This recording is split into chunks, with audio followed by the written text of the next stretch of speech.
Personality plus अध्याय 31 संघर्ष जरूरी है। बड़े बड़े संकट जिसे विचलित नहीं कर सकते, जो संघर्ष करने से कभी पीछे नहीं हटता और परिश्रम के महत्व को समझता है, वही सुखी और सफल रहता है। संकट की किसी भी घड़ी में उसे इस बात का पूरा विश्वास होता है कि वह संकट क्षणिक है और कुछ ही देर में स्वयं ही चला जाएगा। अच्छी सूझबूझ वाला और साहसी व्यक्ति संघर्षमय जीवन को अपने लिए वरदान समझता है। वह दुख और निराशा को कभी पकड़कर नहीं बैठता। कायर बनना उसे पसंद नहीं होता। उसमें आत्मबल और संघर्ष करने की शक्ति होती है। यदि आप पर कोई पारिवारिक संकट आ गया, मुसीबतों का पहाड़ टूट पड़ा, तो क्या वह आपके रोने या गमगीन रहने से दूर हो जाएगा? जब ऐसा संभव ही नहीं है, तो फिर दुखी होने से क्या लाभ? आपका दुख कोई बांटने आने वाला नहीं है। संकटों को आप कभी अपने जीवन से अलग नहीं कर सकते, इसलिए आपको सदैव संघर्ष करते रहना पड़ेगा। तभी आप अपने जीवन को संकट मुक्त कर पाएंगे। एक युवक इलिनॉय में बड़ा हुआ। वह हाई स्कूल के दौरान खेलों में आगे रहता था और वह ड्रामा क्लब का सदस्य तथा विद्यार्थी परिषद का अध्यक्ष था। बाद में वह यूरेका कॉलेज गया, जहां उसने फुटबॉल खेली, कई टूर्नामेंट जीते, नाटकों में भाग लिया। कॉलेज के बाद वह नौकरी की तलाश में डिक्सन गया, क्योंकि वह शहर के नए मॉन्टगेमरी वार्ट स्टोर में एक विशेष नौकरी करना चाहता था। वह उस नौकरी के बारे में अत्यधिक रोमांचित था। उसे कुछ अधिक धन कमाने की चाह थी, किंतु उसे एक संकट का सामना करना पड़ा। उसे वह नौकरी नहीं मिली। इससे वह अत्यधिक निराश हो गया, किंतु उसे अपनी माँ की वह बात याद आई, सदैव आशावादी रहना चाहिए और अपने कर्मों से केवल अच्छे परिणाम मिलने की आशा करनी चाहिए। उसने दूसरी दिशा में प्रयत्न करने का निर्णय किया और एक छोटे रेडियो स्टेशन में नौकरी कर ली। कुछ समय बाद वह एक बड़े रेडियो स्टेशन में पहुंच गया, जहां वह फुटबॉल और अन्य खेल गतिविधियों का प्रसारण करने लगा। सन 1937 में वह शिकागो कब्स के बसंत सत्र प्रशिक्षण पर रिपोर्ट तैयार करने के लिए कैलिफोर्निया गया। वहां उसने अपने एक मित्र को तैयार किया कि वह वार्नर ब्रदर्स स्टूडियो में उसके स्क्रीन टेस्ट का प्रबंध कर दे। स्टूडियो में उसे पसंद किया गया और स्क्रीन टेस्ट के बाद उससे अनुबंध कर लिया। इस तरह वह अभिनेता बन गया और उसने 50 से भी ज़्यादा फिल्मों में अभिनय किया। एक बार फिर उसे संघर्ष का सामना करना पड़ा। युद्ध के बाद फिल्म के व्यवसाय में बहुत से परिवर्तन हुए और उसकी मांग खत्म हो गई। एक तरह से उसे काम मिलना बंद हो गया, किंतु उसने हार नहीं मानी और संघर्ष करने का निर्णय ले लिया। अभिनय से उसकी कमाई बंद हो गई थी, इसीलिए उसने एक टीवी स्टेशन पर नौकरी कर ली और द जनरल इलेक्ट्रिक थिएटर का होस्ट बन गया। वह टीवी का प्रारंभिक काल था। अधिकतर सम्मानीय अभिनेताओं ने समझा कि उसका पतन हो गया है, उस पर संकट आ गया है। बहरहाल वह आशावादी था, इसलिए उसने इसे सफलता की सीढ़ी माना। अब वह जनरल इलेक्ट्रिक के प्रवक्ता के रूप में देश भर में भ्रमण करता था और चैम्बर्स ऑफ कॉमर्स तथा नागरिक समूहों के सामने भाषण देता था। यात्रा के मध्य उसने अपनी वक्तृत्व शैली को निखारा और निकट संपर्क से यह जाना कि अमेरिका के कर्मचारियों और मजदूरों की वास्तविक चिंताएं क्या थी। यहाँ से उसके राजनैतिक कैरियर का प्रारंभ हुआ। उसने 1966 में कैलिफोर्निया के गवर्नर का चुनाव लड़ा। उसके जानने वालों को उसका यह विचार बड़ा हास्यास्पद लगा कि एक पूर्व अभिनेता और टीवी का कलाकार गवर्नर का चुनाव लड़ रहा है, और वह भी एक अत्यधिक लोकप्रिय राजनेता के विरुद्ध। लोगों ने उसकी बहुत हंसी उड़ाई, किंतु उसने लोगों की कोई परवाह नहीं की और अपने संघर्ष पर स्थिर रहा। वह चुनाव उसने भारी अंतर से जीत लिया। हंसी उड़ाने वाले लोग आश्चर्य से भर उठे। यह बात अलग है कि उन्होंने भी उसी को अपना मत दिया था। 2 बार गवर्नर बनने के बाद उसने राष्ट्रपति का चुनाव लड़ने का निर्णय लिया, किंतु पार्टी ने उसे अपना प्रत्याशी नहीं बनाया। फिर भी वह सदा की तरह आशावादी ही बना रहा और संघर्ष करता रहा।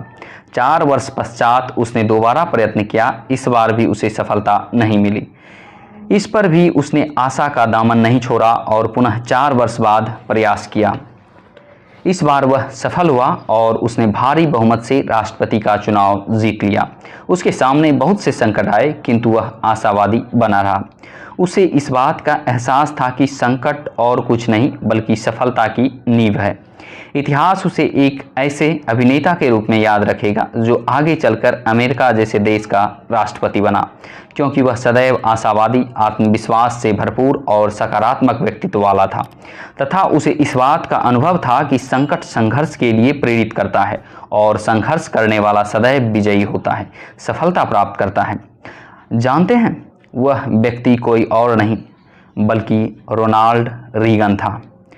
आपके दृष्टिकोण को प्रभावित करने वाले सबसे महत्वपूर्ण तत्वों में से एक यह है कि आप किन लोगों के साथ उठते बैठते हैं।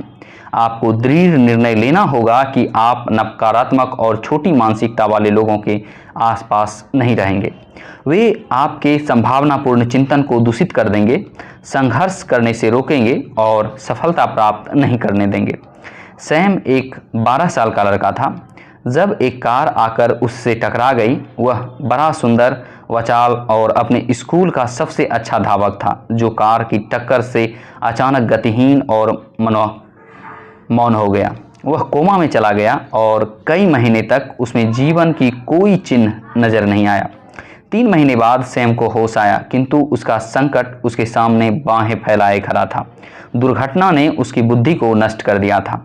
अब वह एक ऐसे छोटे बालक के समान था जिसे खाना पीना, चलना और बोलना सीखना था।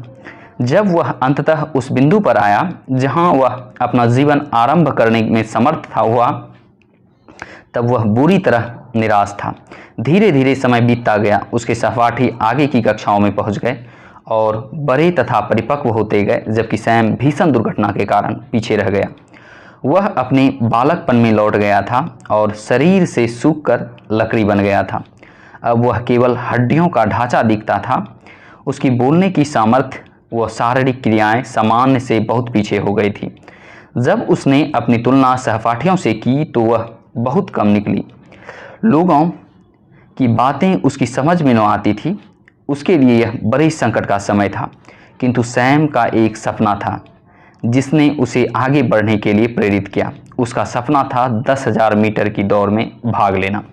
जो लड़का मुश्किल से चल पा रहा हो, उसके लिए इतनी कठिन दौड़ में भाग लेने की बात सोचना केवल मूर्खता ही थी। किंतु सैम ने तो मन में ठान चुका था। उसने मन लगाकर प्रशिक्षण लिया और दौड़ने के लिए अपने शरीर को तैयार किया। वह दौड़ना चाहता था और केवल दौड़ पूरी कर लेना ही उसके लिए जीतने के समान था। फिर दौड़ का समय आया। सभी धावक उससे बहुत आगे निकल गए और देखते ही देखते वे उसकी दृष्टि से ओझल हो गए। एक एक डग भरता हुआ वह दौड़ता रहा। उसका सारा शरीर बुरी तरह दर्द करने लगा और हृदय तीव्रता के साथ धड़क रहा था। फेफड़े थे कि फटे जा रहे थे। उसके लिए सांसें लेना दूभर हो रहा था। उसके कदम लड़खड़ाए और गिर गया। उसका चेहरा बड़े जोर से जमीन से टकरा गया। कुछ क्षण तो वह यूं ही पड़ा रहा। फिर वह साहस करके उठ खड़ा हुआ। उसने अपने एक कमज़ोर पैर को दूसरे कमज़ोर पैर से कुछ इंच आगे रखा और फिर अपने दूसरे पैर को घसीटकर अगले पैर तक ले गया। इस प्रक्रिया को उसने कई बार दोहराया। जब वह लगन से जुटा रहा तो मीटर किलोमीटर में बदल गए। सूर्य आसमान में ऊपर उठ चुका था और सैम अपनी दौड़ के अंतिम चक्कर में पहुंचा तो सूर्य डूबने की तैयारी कर रहा था। जैसे ही सैम को यह भय सताने लगा कि वह आगे नहीं दौड़ सकता और उसे दौड़ अधूरी छोड़नी पड़ेगी, तभी उसे अपने कुछ मित्र दिखाई पड़े जो सैम की स्थिति की वजह से परेशान थे। अब वे उसका उत्साह बढ़ा रहे थे। आगे बढ़ो सैम, चलते रहो, तुम बहुत अच्छा दौड़ रहे हो। उत्साहित होकर आखिर सैम ने अपनी दौड़ पूरी कर ली। वह एक विजेता था। आगे चलकर वह देश का सबसे बड़ा धावक बना। उसने अनेक अवार्ड प्राप्त किए। जब उससे उसकी सफलता का रहस्य पूछा गया तो उसने केवल इतना ही कहा, संघर्ष करने वाले सदा विजयी रहते हैं। संघर्ष पर विजय पाने का रहस्य उन नकारात्मक लोगों से दूर रहना है जो आपको ऊपर पहुंचने और अपने सपनों के अनुरूप जीने से रोकने का प्रयास करते हैं। आपको सदैव उन सकारात्मक व्यक्तियों के साथ जुड़ना चाहिए जो आपको प्रोत्साहित करते रहते हैं। जब आप पर कोई संकट आएगा तो कई बार आपके मित्र और परिवार के लोग आपको 2 बार कोशिश करने से रोकेंगे। वे कहेंगे, इससे करने की कोशिश मत करो, तुम पर हाल में ही यह संकट आया है और यदि तुम संघर्ष करने के बाद भी सफल नहीं होते हो तो तुम्हें बहुत दुख होगा। या फिर कहेंगे, अमुक व्यक्ति ने संकट से उबरने के लिए बहुत संघर्ष किया किंतु वे सफल नहीं हुए। संकट स्वयं टल जाएगा, तुम प्रतीक्षा करो। जितने मुंह उतनी बातें। मैं तो इस नतीजे पर पहुंचा हूं कि जो लोग आपको संघर्ष करने से रोकते हैं, आपको अपने सपने का पीछा करने से रोकने की कोशिश करते हैं, उनमें से अधिकतर लोग किसी दुर्भावनावश ऐसा नहीं करते हैं, बल्कि वे तो केवल संभावना के प्रति अंधे होते हैं। चूँकि उनमें से किसी ने कभी संघर्ष का सामना नहीं किया, इसीलिए वह समझ नहीं पाते हैं कि इसमें कितनी शक्ति है और संघर्ष करके कोई असफल नहीं हो सकता। यह गलत बात है। सच्चाई यह है कि जब कोई व्यक्ति कहता है कि कोई काम नहीं किया जा सकता किंतु दूसरा व्यक्ति उस काम को करके दिखा देता है, तो इससे अच्छी और कोई बात नहीं होती। आपका प्रियजन जब गिर जाए और उठने की कोशिश करे तो उसे रोकना किसी बच्चे से यह कहने की तरह है कि अब चलने का प्रयत्न मत करो, तुम गिर गए हो, इसलिए नीचे ही पड़े रहो। प्रयत्न करना कष्टकारी होगा। स्पष्ट है कि यह कष्टकारी होगा, किंतु बिना गिरे बच्चा कभी चलना भी नहीं सीख पाएगा। सच तो यह है कि यदि आप एक भी बार असफल नहीं होना चाहते हैं तो सफल होना बहुत कठिन है। माइकल जॉर्डन को बास्केटबॉल का महानतम खिलाड़ी माना जाता है। उन्होंने एक टीवी कार्यक्रम में अपनी असफलताओं के बारे में बताते हुए कहा है कि उन्हीं असफलताओं ने उन्हें सफल बनाया है। उन्होंने कहा, मैं अपने करियर में लगभग 9000 शॉट चूक चुका हूं और 300 के लगभग मैच मैंने हारे हैं। 26 बार मुझ पर विश्वास करके मैच जीतने वाला शॉट लगाने का अवसर दिया गया किंतु मैं असफल हो गया। अपने जीवन में मैं अनेक बार असफल हुआ हूं और इसी कारण आज मैं सफल हूं। जो असफलता को हृदय से स्वीकार करते हैं वे ही सफलता का स्वाद चखते हैं। आप हारने से डरने के बजाय जीतने के बारे में अधिक रोमांचित रहने का निर्णय करें। यह एक चुनाव है। सकारात्मक दृष्टिकोण बनाने और बनाए रखने का निर्णय करें, यह भी एक चुनाव है। याद रखिए, नकारात्मक दृष्टिकोण वाले लोगों की बजाय सकारात्मक दृष्टिकोण वाले लोगों को अच्छी चीज़ें मिलती हैं। इसीलिए यह चुनाव करें कि आप कभी चिंता नहीं करेंगे। सकारात्मक बनने का चुनाव करें और शांत तथा स्थिर चित्त बने रहने का चुनाव करें। सफलता भी संकट निवारण का एक उपयोगी उपाय है। जब संकट आता है तो प्रसन्नता व्यक्ति को संघर्ष करने की शक्ति प्रदान करती है और संघर्ष करने वाले सदा विजेता रहता है।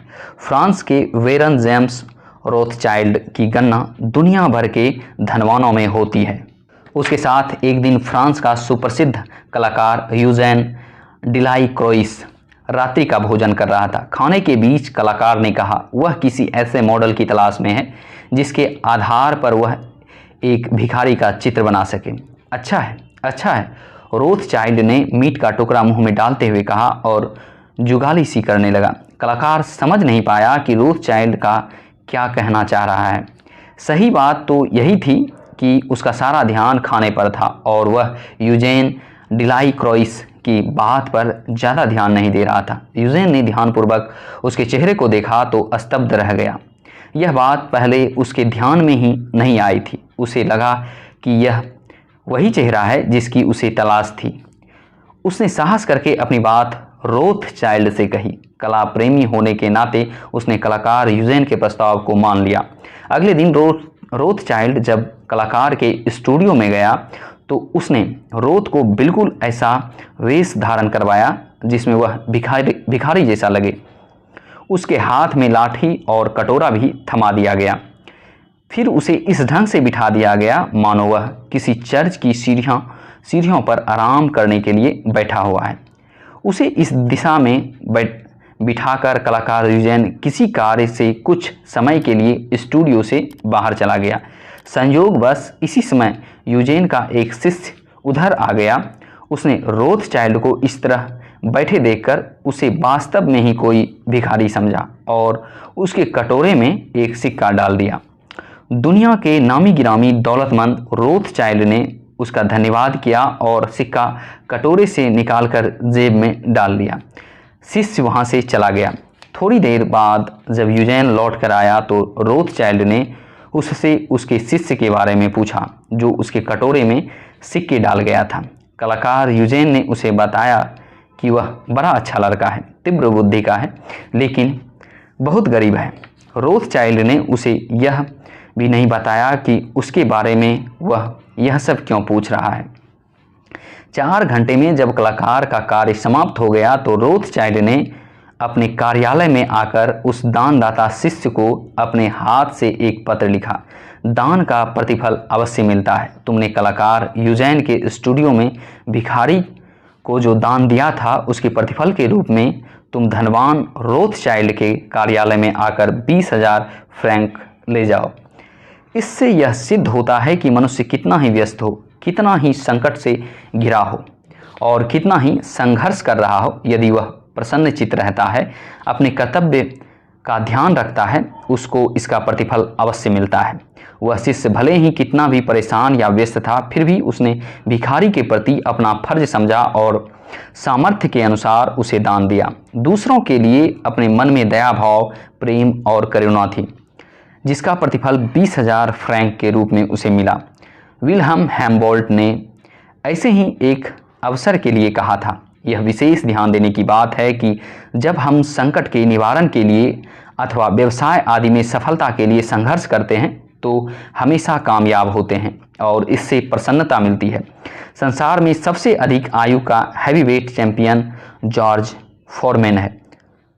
वह ह्यूस्टन टेक्सास में बड़ा हुआ। अपनी किशोरावस्था में वह शरीर से भारी भरकम और बिगड़ैल स्वभाव का था। वह अपना लोहा मनवाने के लिए बॉक्सर बन गया। 1968 में वह ओलंपिक बॉक्सिंग टीम में चुन लिया गया। पूरी टीम में उसने सबसे अच्छा प्रदर्शन किया और हैवीवेट गोल्ड मेडल जीत लिया। 1 वर्ष बाद उसने अपना व्यावसायिक कैरियर प्रारंभ किया। उसके जानने वालों का यही कहना था कि उन्होंने उसे कभी मुस्कुराते नहीं देखा। स्टेडियम में जब हजारों दर्शक के सामने उसे गोल्ड मेडल दिया गया तब भी शायद किसी ने उसके चेहरे पर मुस्कान नहीं देखी थी। उसके व्यक्तित्व से यह कदापि पता न चलता था कि वह नकारात्मक है या सकारात्मक। वह नो ही प्रतिभाशाली प्रतीत होता था। उसमें केवल एक विशेषता थी कि वह अपने प्रतिद्वंदी पर प्रारंभ से ही हावी हो जाता था। 1973 में उसने फ्रेजियर को हराकर हैवीवेट टाइटल अपने नाम कर लिया। उस मुकाबले के बाद लोगों को लगने लगा कि अब वह टाइटल उसके पास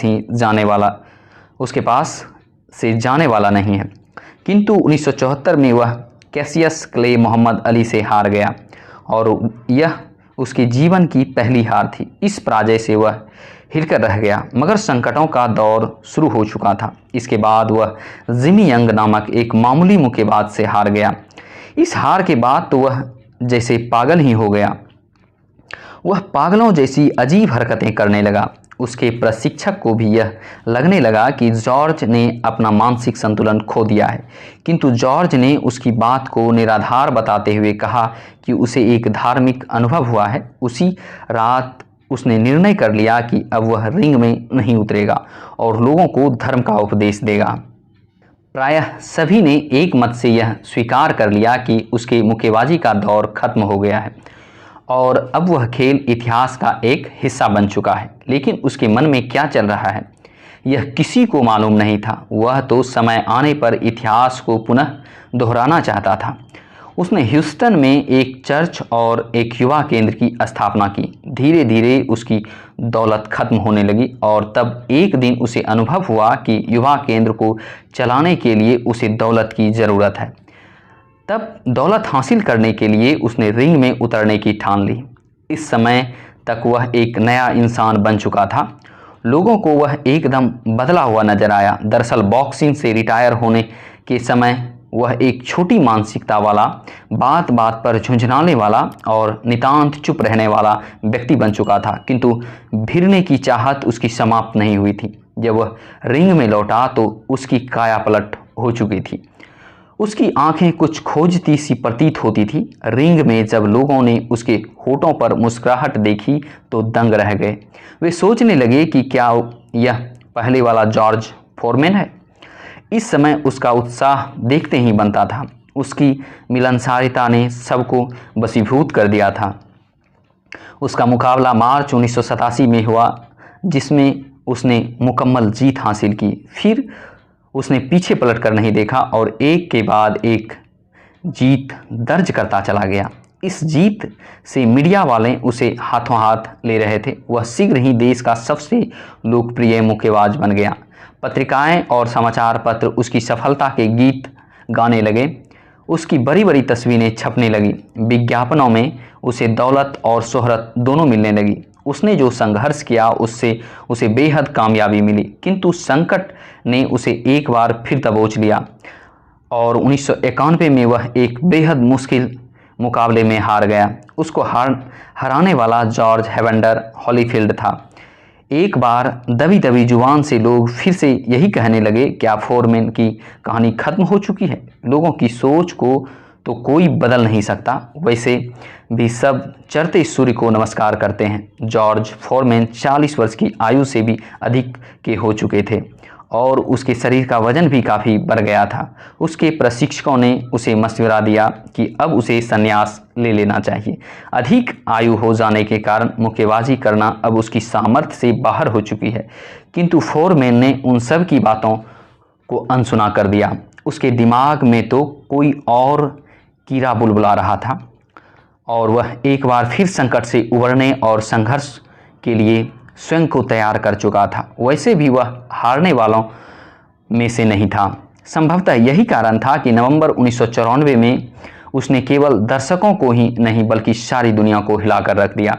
45 वर्ष की आयु में उसने विश्व हैवीवेट टाइटल फिर से जीत लिया। इससे दूसरा लाभ उससे यह हुआ कि वह अनेक प्रोडक्ट कंपनियों का ब्रांड एम्बेसडर बन गया। विज्ञापन के अनेक ऑफर उसे मिलने लगे। दौलत की बरसात होने लगी।